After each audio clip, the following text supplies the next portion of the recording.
If you love suya and you have an air fryer, just come and tell me thank you even before you watch this video. Because something the air fryer does excellently well is suya.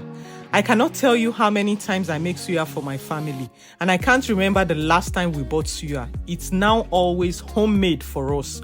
You can use any type of meat you want for this: ram, goat meat, chicken, beef, etc.